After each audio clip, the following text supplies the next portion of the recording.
Compounding యొక్క మొదటి నియమం అనవసరంగా దానికి అంతరాయం కలిగించకు.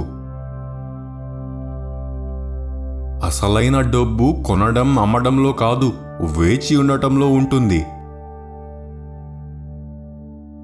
మనుషులు చాలా లెక్కలు వేస్తారు, కానీ అస్సలు ఆలోచించరు.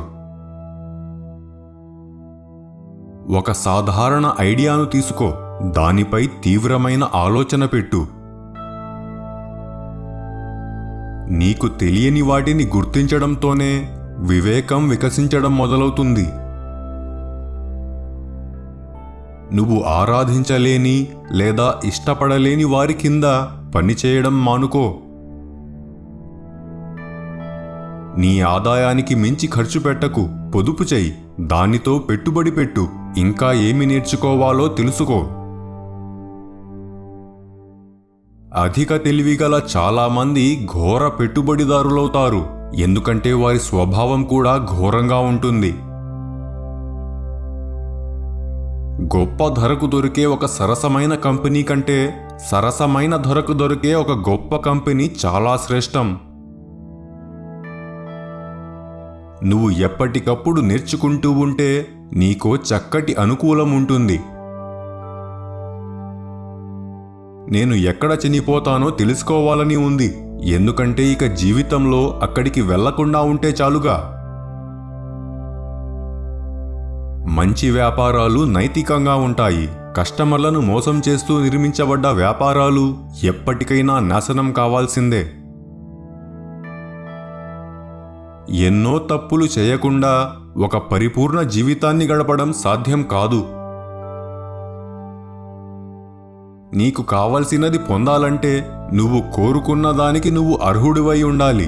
ఈ ప్రపంచం అనర్హులకు కూడా ప్రతిఫలాలను ఇచ్చేంత వెర్రిదైతే ఇంకా కాలేదు. నేను కేవలం ఒక వెర్రివాడిలా కాకుండా ఉండేందుకు ప్రయత్నిస్తా, తెలివైన వాడిలా కాదు. వెర్రివాడిలా కాకుండా ఉండటమే చాలా కష్టం.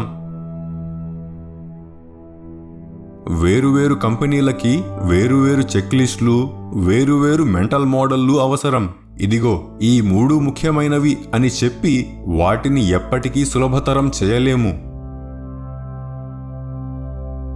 ఒక మానవుడు చేయగలిగే అతి గొప్ప పని మరొకడికి నేర్చుకోవడంలో సహాయపడటమే.